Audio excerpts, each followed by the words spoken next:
ওং নমো ভগবতে বাসুদেবায়। জয় শ্রীকৃষ্ণ। রাধে রাধে। বন্ধুরা, আজ 28শে বৈশাখ, ইংরেজি 12ই মে, সোমবার। বৈশাখ মাসের একটি অন্যতম শুভ দিন। আজকের দিনটিকে বৈশাখী বুদ্ধ পূর্ণিমা তিথি বলা হয়ে থাকে। আজকের দিনে দেবতারা অভিশাপ মুক্ত হয়ে পুনরায় স্বর্গপ্রাপ্ত করেছিলেন। ভাগবত পুরাণ অনুযায়ী ভগবান বিষ্ণুর নবম অবতার গৌতম বুদ্ধ আজকের দিনেই জন্মগ্রহণ করেছিলেন। পাশাপাশি বোধিসত্ত্ব পরম জ্ঞান লাভ করে আজকের দিনেই তিনি মহাপরিনির্বাণ করেছিলেন। পূর্ণিমা তিথিতে স্নান, দান এবং ব্রত পালন করলে দারিদ্রতা দূর হয়। কথিত আছে এই তিথিতে সুধামা ব্রত পালন করেছিলেন, যার জন্য তার দারিদ্রতা দূর হয়ে গিয়েছিল। সেই কারণে বন্ধুরা, শুধু বৈশাখ মাস নয়, সারা বছরের মধ্যে অন্যতম শ্রেষ্ঠ দিন হিসাবে গণ্য করা হয় আজকে এই বৈশাখী পূর্ণিমার পবিত্র দিনটিকে। বৈশাখী পূর্ণিমার দিন মা লক্ষ্মীকে পায়েস ভোগ নিবেদন করলে তিনি খুবই সন্তুষ্ট হন। এই তিথিতে ব্রাহ্মণকে কালো তিল দান করলে বহু সমস্যা থেকে মুক্ত হওয়া যায়। একাক্ষী নারকেল কিনে এনে সেটাকে দোকানে বা টাকা রাখার স্থানে রেখে দিলে অর্থ আগমনের পথ প্রশস্ত হয়। বলা হয়ে থাকে আজকের দিনে কোনো ব্যক্তি যদি ব্রত, উপবাস, পূজা এবং স্নান ও দান করে থাকেন, তাহলে এই কাজ শুধুমাত্র লক্ষ্মীনারায়ণকে সন্তুষ্ট করে না, সকল দেবতাগণ এই কাজে প্রসন্ন হয়ে থাকেন। এমনকি স্বয়ং যমরাজ নিজে বলেছিলেন যে যে বাড়িতে আজকের দিনে শুভ কাজ করা হয়, সেখানে কোনোদিনও অকাল মৃত্যু প্রবেশ করতে পারে না। তাই আজকের দিনে অনেকেই বাড়িতে সত্যনারায়ণের পূজা দিয়ে থাকেন। এই দিনে অশ্বত্থ গাছের নিচে প্রদীপ অর্পণ করে ভগবান বিষ্ণুকে স্মরণ করলে তা কিন্তু খুব শুভ ফল প্রদান করে। আপনি যদি বৈশাখী পূর্ণিমার ব্রত, উপবাস বা পূজা করে থাকেন, তাহলে এই বিষয়টি নিশ্চয়ই জানেন যে পূর্ণিমার ব্রত কথা শ্রবণ না করলে ব্রত অসম্পূর্ণ থেকে যায়। আর যারা কোনো কারণবশত আজকের এই ব্রত, উপবাস রাখতে পারছেন না, তারাও অবশ্যই এই ব্রত কথাটি একবার শ্রবণ করে নেবেন। এতেও আপনি ব্রতের ফল অনেকাংশেই লাভ করতে সক্ষম হবেন। এবং তার সাথে আজ সন্ধ্যাবেলায় আপনার ইষ্টদেবতার উদ্দেশ্যে বা লক্ষ্মী নারায়ণের উদ্দেশ্যে একটি প্রদীপ প্রজ্বলন করতে ভুলবেন না। শুরু করছি পবিত্র বৈশাখী বুদ্ধ পূর্ণিমার ব্রত কথা। জয় শ্রীকৃষ্ণ। রাধে রাধে। দাপর যুগে একথা মা যশোদা শ্রীকৃষ্ণকে জিজ্ঞাসা করলে, হে কৃষ্ণ, তুমি সমগ্র জগতের শ্রেষ্ঠা, রক্ষণাবেক্ষণকারী ও বিনাশকারী। আজ আমাকে তুমি এমন একটা ব্রতের কথা বলো যা পালন করলে পৃথিবীতে কোনো নারীর বিধবা হওয়ার সম্ভাবনা থাকবে না, যে ব্রত পালন করলে সন্তান সুখ লাভ সম্ভব, যে ব্রত পালন করলে মানুষের মনোবাঞ্ছা পূর্ণ হবে। প্রশ্ন শুনে শ্রীকৃষ্ণ বললেন, হে মা, আপনি আমাকে একটা খুব সুন্দর প্রশ্ন করেছেন। আমি আপনাকে এমনই একটা ব্রতের কথা বিস্তারিত বলবো। সত্যযুগে এই ব্রত সর্বপ্রথম শুরু করেন কটিকা নামে এক সমৃদ্ধশালী নগরের ব্রাহ্মণ ধনেশ্বর এবং তার স্ত্রী রূপবতী। ঐশ্বর্য ও ধন সম্পদের অভাব তাদের ছিল না। যেটা ছিল তা হলো সন্তান সৌভাগ্যের অভাব। তারা ছিল নিঃসন্তান। সেই নগরে একবার এক বড় যোগী মহাপুরুষ এলেন। সেই যোগী সকলের বাড়ি থেকে অন্ন গ্রহণ করলেন। কেবলমাত্র ধনেশ্বরের বাড়িতে তিনি অন্ন গ্রহণ করলেন না। এতে ধনেশ্বর অত্যন্ত দুঃখিত হলেন। তিনি সেই যোগী মহাপুরুষের কাছে আকুল হয়ে জিজ্ঞাসা করলেন, হে মুনিবর, আপনি সব গৃহ থেকেই অন্ন গ্রহণ করলেন, কিন্তু আমার গৃহে এলেন না কেন? এর কারণ কি প্রভু? উত্তরে যোগী মহাপুরুষ বললেন, দেখো বাছা, নিঃসন্তানের গৃহ থেকে আমি অন্ন গ্রহণ করি না, কারণ এই অন্ন অধঃপতিত অন্নের সমান। এই কথা শুনে ধনেশ্বর মনে খুবই ব্যথা পেলেন এবং তিনি কাতর হয়ে যোগী মহাপুরুষের পায়ে পড়লেন এবং বললেন, হে মুনিবর, দয়া করে আমাকে সন্তান লাভের উপায় বলে দিন। আপনি তো সর্বজ্ঞ, আমাকে আপনি কৃপা করুন। উত্তরে যোগী বললেন, তুমি মা চণ্ডী বা যে কোনো রূপের আরাধনা করো, তিনিই তোমাকে পথ দেখাবেন। ব্রাহ্মণ তখন বাড়ি ফিরে গিয়ে স্ত্রীকে সব কথা খুলে বললেন এবং মা চণ্ডী তথা মা কালীর আরাধনা শুরু করলেন। সেই দিন রাতে মা তাকে স্বপ্নাদেশ দিলেন। মা বললেন, পূর্ণিমাতে যদি তোরা ব্রত রাখিস এবং ভগবানের উদ্দেশ্যে প্রদীপ প্রজ্বলন করিস, তাহলেই তোদের মনোবাঞ্ছা পূর্ণ হবে। 32টি পূর্ণিমা তোদেরকে এইভাবে করতে হবে, তাহলেই তোদের মনের ইচ্ছা পূর্ণ হবে। কাল ভোরবেলা ঘুম থেকে ওঠার পর যে আম্র বৃক্ষটি দেখতে পাবি, তা থেকে একটি আম পেড়ে ভগবান শঙ্করকে স্মরণ করে তোর স্ত্রীকে আমটি খেতে বলবি। পরের দিন স্বপ্নাদেশ অনুযায়ী ব্রাহ্মণ তা পালন করল এবং 1 মাস পর তার স্ত্রী সন্তান সম্ভাবনা হলো। দেখতে দেখতে বছর কেটে গেল। বছরের শেষে তাদের কোলে একটি পুত্র সন্তান ভূমিষ্ঠ হলো। ধনেশ্বর ব্রাহ্মণ তার নাম রাখলেন দেবী দাস। মাতা পিতা পরম স্নেহে দেবী দাস বড় হতে লাগলো, কিন্তু তার জন্ম কুণ্ডলিতে আয়ু ছিল মাত্র 16 বছর। ধনেশ্বর ব্রাহ্মণ আগে থেকেই তা জানতেন, তাই তারা পুত্রের দীর্ঘায়ু কামনার উদ্দেশ্যে মা কালীর আদেশ মতো 32টি পূর্ণিমার ব্রত পালন করতে শুরু করলো। অবশেষে দেবীদাসের বয়স যখন ঠিক 16 বছর হলো, তখন ধনেশ্বর ব্রাহ্মণ দেবীদাসকে বিদ্যালাভের উদ্দেশ্যে তার মামার সাথে কাশী পাঠিয়ে দিলেন। ঘটনাচক্রে হঠাৎ করেই দেবীদাসের বিবাহ সম্পূর্ণ হয়ে গেল। ক্রমে 16 বছর বয়স অতিক্রম হয়েই সেই দিন উপস্থিত হলো, যেদিন দেবীদাসের মৃত্যু যোগ ছিল। দেবীদাসের গৃহে হঠাৎ করে এক বিশাল বিষধর সর্প তাকে দংশন করতে এলেন, কিন্তু কোনো এক অলৌকিক প্রভাবে সেই সর্প তাকে দর্শন করতে ব্যর্থ হলো। অবশেষে স্বয়ং কাল এলো তার প্রাণ হরণ করতে, কিন্তু দেবী ভগবতী তাকে বাধা দিলেন এবং তিনি ভগবান শঙ্করকে বললেন, হে প্রভু, দেবীদাসের পিতামাতা তাদের সন্তানের দীর্ঘায়ুর উদ্দেশ্যে পূর্ণিমার ব্রত পালন করেছে। আজও তারা ব্রত পালন করছে। কৃপা করে এদের সন্তানকে আশীর্বাদ করে এর প্রাণ ফিরিয়ে দিন। ভগবান শিব দেবী ভগবতীর কথায় অত্যন্ত প্রসন্ন হয়ে তার প্রাণ ফিরিয়ে দিলেন এবং দীর্ঘ পরাময়ুর আশীর্বাদ করলেন। অবশেষে দেবীদাস তার নববিবাহিত স্ত্রীকে নিয়ে পিতামাতার কাছে ফিরে গেলেন এবং পরম ভক্তির সঙ্গে পূর্ণিমার ব্রত পালন করলেন। এইভাবে এই ব্রতের মাহাত্ম্যের কথা চারিদিকে ছড়িয়ে পড়ল। কথিত আছে, এই ব্রত যিনি পালন করেন তার গৃহে কখনো ধনের অভাব হয় না। অকাল মৃত্যুজনিত ভয় সেই গৃহে কখনো প্রবেশ করতে পারে না। পরিবারের সমৃদ্ধি ও সন্তান সুখ লাভের সৌভাগ্য লাভ হয় এবং সর্বোপরি এই ব্রত মনের সকল ইচ্ছেকে পূরণ করে। শ্রোতা বন্ধুরা, এবার আমি আপনাদেরকে বলবো, বৈশাখী পূর্ণিমার দিন কোন কাজগুলি করলে তা অত্যন্ত শুভ ফল প্রদান করে থাকে। প্রথমত, এই দিন যদি সম্ভব হয় তাহলে মা লক্ষ্মীকে 11টি হলুদ কড়ি নিবেদন করুন। পরের দিন সেই কড়িগুলিকে লাল রঙের কাপড়ে বেঁধে একটি লকারে রেখে দিন। এই উপায়ে আর্থিক সমস্যা থেকে মুক্তি পাওয়া যায়। লক্ষ্মী দেবী এই কাজে অত্যন্ত প্রসন্ন হন এবং গৃহস্থ বাড়িতে ধন সম্পদের কোনো অভাব দেখা যায় না। যদি সম্ভব হয় তাহলে আজকের দিনে মা লক্ষ্মীর উদ্দেশ্যে পায়েস ভোগ নিবেদন করুন। পুজোর পর পরিবারের সমস্ত সদস্যের মধ্যে এই প্রসাদ বিতরণ করুন। এর ফলে পরিবারের প্রত্যেকটি সদস্যের উপর মা লক্ষ্মীর আশীর্বাদ থাকবে এবং সুখ সমৃদ্ধি বৃদ্ধি পাবে। অনেক পরিশ্রমের পরেও যদি সাফল্য লাভ না হয় তাহলে এই দিন কোনো ব্রাহ্মণকে কালো তিল দান করুন। এই উপায়ে অনেক সমস্যা থেকে মুক্ত হওয়া যায়। অনেকেই এই বুদ্ধ পূর্ণিমার দিন চন্দ্রদেবকে পূজা করে থাকেন। মনে করা হয় এই দিন চাঁদের পূজা করলে চন্দ্র দোষ থেকে মুক্তি পাওয়া যায়। পাশাপাশি ব্যক্তি মানসিক শান্তি লাভ করে। কাজে কোনো বাধা এলে তা অনতি বিলম্বেই দূর হয়ে যায়।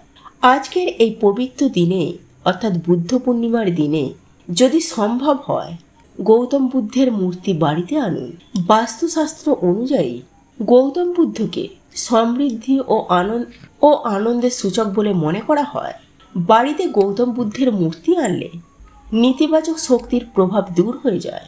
আর আজকের দিনে কোনো দুস্থ বা অভাবী ব্যক্তিকে আপনার সামর্থ্য অনুযায়ী কিছু অন্ন বা অর্থ দান করে সাহায্য করবেন। আজকের দিনে বাড়িতে অনেকেই সত্যনারায়ণের পূজা করে থাকে। আজকের দিনে সত্যনারায়ণের পূজা করা অত্যন্ত শুভ ফলদায়ী বলে বিবেচিত হয়। বন্ধুরা, আপনারা যদি 1 মুঠো লবণ গৃহের এই স্থানে রাখতে পারেন তাহলে অর্থবৃদ্ধির সাথে সাথে আপনার গৃহে লক্ষ্মী স্থিত হবে। তবে বন্ধুরা এই উপায় বা ক্রিয়াগুলি করার একটা নির্দিষ্ট সময় রয়েছে। আর এই দিনে আমরা শাস্ত্র মেনে কিছু কাজ করতে পারি, তাহলে আমাদের জীবন থেকে সমস্ত প্রকারের দুঃখ কষ্ট দারিদ্রতা রোগ শোক দূর হয়ে যাবে। আপনারা যদি এক মুঠো লবণ গৃহের এই স্থানে রাখতে পারেন, তাহলে অর্থবৃদ্ধির সাথে সাথে আপনার গৃহে লক্ষ্মী স্থিত হবে।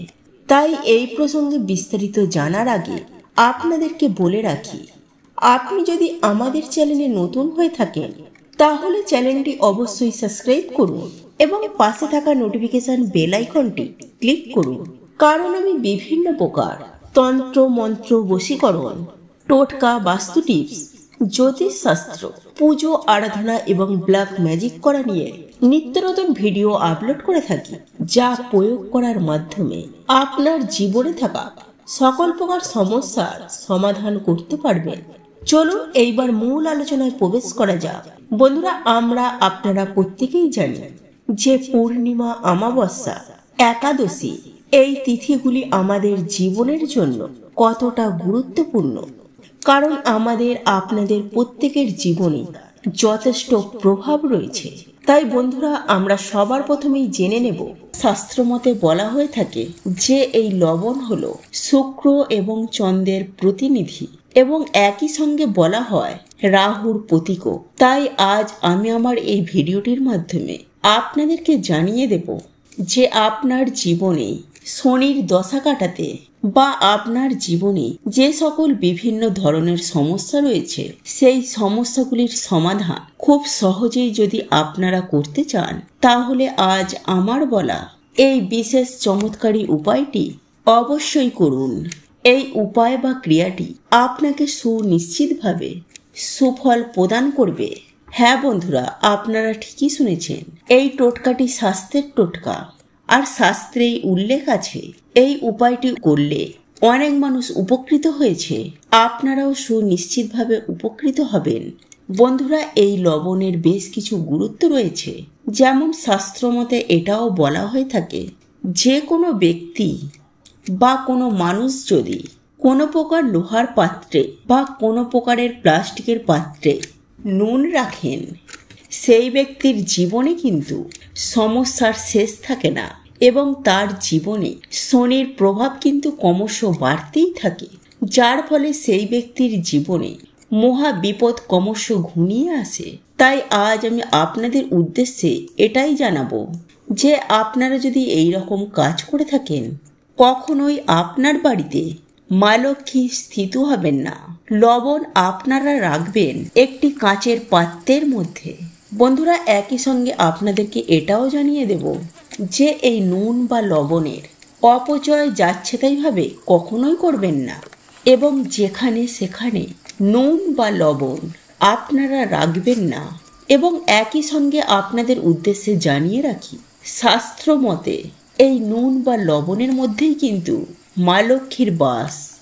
তাই আপনারা এই নুনের ব্যবহারের ওপর মা লক্ষ্মী আপনার গৃহে স্থায়ী বসবাস করবে কিনা সেটাও কিন্তু অনেকাংশেই নির্ভর করছে। তাই এই লবণ ব্যবহারের ক্ষেত্রে আরও একটি বিষয় জানিয়ে রাখি, আর তা হলো বন্ধুরা, আপনারা যখন এই লবণের ব্যবহার করবেন, তখন ভুল করেও লবণের জায়গা থেকে বাম হাতে লবণ তুলবেন না। হ্যাঁ বন্ধুরা, আপনি একেবারে ঠিকই শুনছেন, আপনি লবণের জায়গাটাকে বাঁ হাত দিয়ে ধরুন, ঠিক আছে, আপনি লবণের জায়গাটি বাম হাত দিয়ে সরান, তাও ঠিক আছে, কিন্তু আপনি যখন ওই পাত্র থেকে লবণ তুলবেন, তখন কিন্তু ভুল করেও ওই বাম হাত ব্যবহার করবেন না।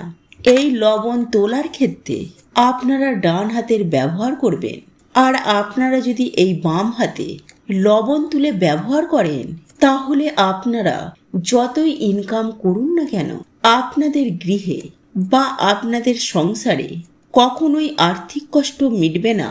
তাই আপনারা যদি জীবনে আর্থিক উন্নতি করতে চান, এই বিষয়টি অতি অবশ্যই মাথায় রাখার চেষ্টা করবেন।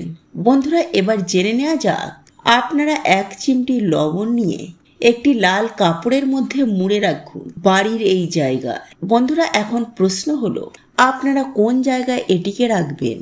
এবং কিভাবে এই ক্রিয়াটি করবেন, এই সমস্ত কিছুটাই আজ আমি আমার এই ভিডিওটির মাধ্যমে আপনাদেরকে জানিয়ে দেব। তাই ভিডিওটি সম্পূর্ণ দেখুন। আমি সুনিশ্চিতভাবে বলতে পারি আপনারা এই ভিডিওটি দেখে উপকৃত হবেন। চলুন এইবার মূল আলোচনায় প্রবেশ করা যাক। তবে আপনারা যদি মা লক্ষ্মীর আশীর্বাদ পেতে চান, যদি চান স্বয়ং মা লক্ষ্মী আপনার গৃহে বসবাস করুক, তাহলে জয় মা লক্ষ্মীর জয় লিখে কমেন্ট অবশ্যই করবেন। মা তোমাকে আমার গৃহে স্বাগত লিখে কমেন্ট অবশ্যই করবেন। বন্ধুরা, আমি প্রথমেই আপনাদেরকে যে বিষয়টির কথা অবগত করব, যে এই লবণ সাধারণত 3 প্রকারের হয়ে থাকে: পাহাড়ি লবণ, সামুদ্রিক লবণ এবং কালো লবণ। আজ আমি আপনাদের উদ্দেশ্যে যে বিষয়টির কথা জানাবো, সেটি কিন্তু সম্পূর্ণভাবে আপনাকে এই সামুদ্রিক লবণ নিয়ে এই কাজটি করতে হবে। অর্থাৎ আমরা সাধারণত যে লবণটি খাবারের জন্য ব্যবহার করে থাকি, বন্ধুরা, এই লবণের ব্যবহার কিন্তু মানুষের জীবনকে বা মানুষের দৈনন্দিন ভাগ্যকে কিন্তু বদলে দিতে পারে।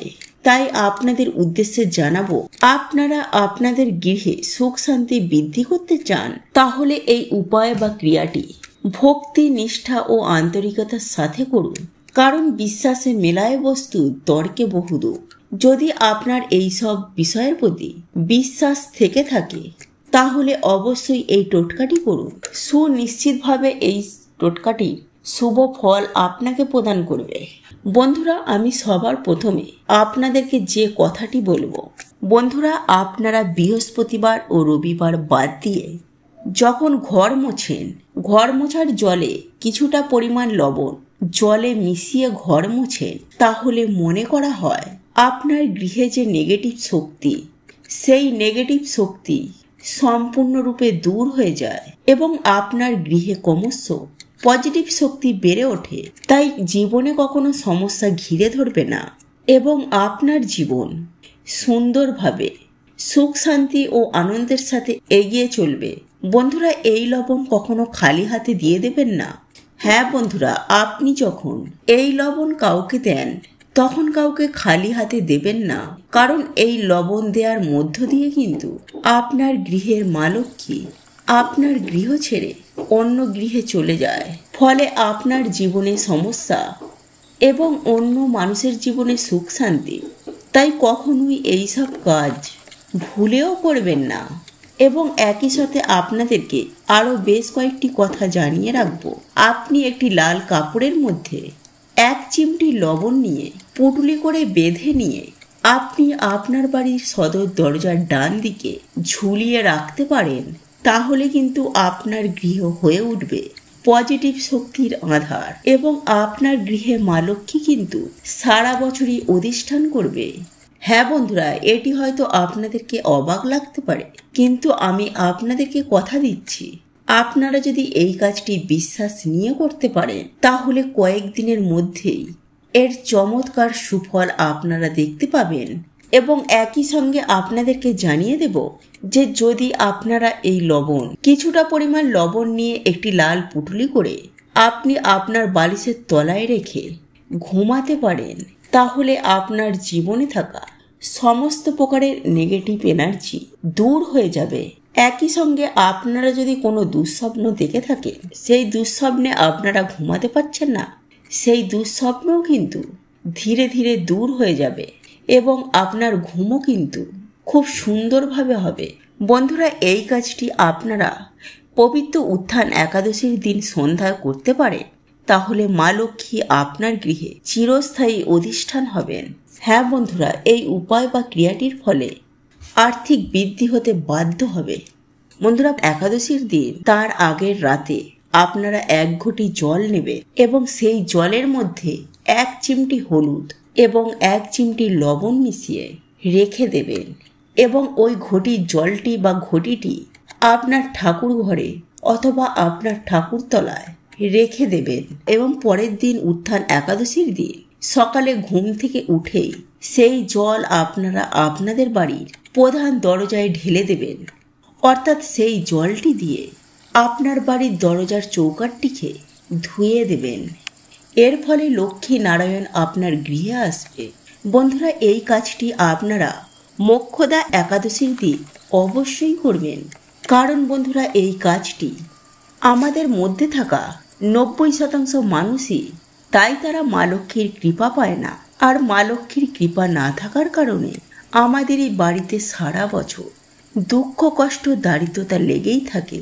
বন্ধুরা, আপনারা যদি জীবনে সুস্থ নীরব হয়ে দীর্ঘদিন বেঁচে থাকতে চান, আপনাদের আর্থিক ভাগ্যে উন্নতি আসুক এবং আপনারা যদি চান মা লক্ষ্মী ও নারায়ণের আশীর্বাদ ও কৃপায় সারা জীবন রাজার হালে থাকবেন এবং আপনার শরীর থেকে নেগেটিভ এনার্জি সুনিশ্চিতভাবে দূর হয়ে যাবে। বন্ধুরা, এ কথা সত্য। আমরা প্রত্যেকেই জানি যে সদা সর্বদাই নেগেটিভ এনার্জি সর্বত্র বিরাজ করছে এবং আমরা প্রত্যেকে এটাও জানি যে আমাদের মধ্যে নেগেটিভ এনার্জি থাকলে জীবনে সফলতা পাবো না। আমাদের জীবনে একের পর এক বাধা বিপত্তি নেমে আসছে। তাই আজ আমি আপনাদের উদ্দেশ্যে এটাই বলবো, এই নিয়মটি মেনে চলুন এবং নিজেদেরকে নেগেটিভ এনার্জি থেকে মুক্তি করুন। বন্ধুরা, স্নানের জলে নিম পাতা মিশিয়ে স্নান করলে জীবন থেকে সকল প্রকার বাধা বিপত্তি সুনিশ্চিতভাবে দূর হয়ে যায় এবং শরীর থেকে নেগেটিভ এনার্জি এক চুটকিতেই দূর হয়ে গিয়ে বিপুল পরিমাণে পজিটিভ এনার্জি প্রবেশ করে, যার ফলে আপনি খুব সহজেই জীবনে সফলতা পাবেন। তাই প্রত্যেকে এই দিনে স্নানের জলে নিম পাতা মিশিয়ে স্নান করুন, আপনার জীবনে বিশেষ ফল পাবেন। বন্ধুরা, আপনারা লক্ষ্য করে দেখবেন জীবনে থাকা যে সমস্ত নেগেটিভ শক্তি আপনার জীবনে ক্ষতি করছিল, সেখান থেকে আপনারা সুনিশ্চিতভাবে মুক্তি পাবেন। ভিডিওটি কেমন লাগলো তা কমেন্ট করে অবশ্যই নিজের মতামত জানাবেন। ভালো লেগে থাকলে অবশ্যই একটি লাইক করবেন।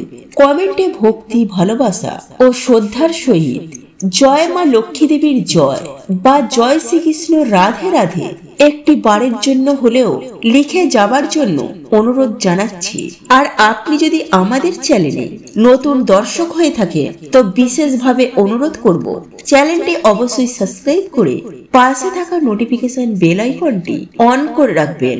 তাহলে সকলে সুস্থ থাকুন, ভালো থাকুন, পরম করুণাময় ঈশ্বরের অশেষ কৃপায়। তো আবারও কথা হবে আপনাদের সাথে নতুন কোনো ভিডিওর বিষয় নিয়ে।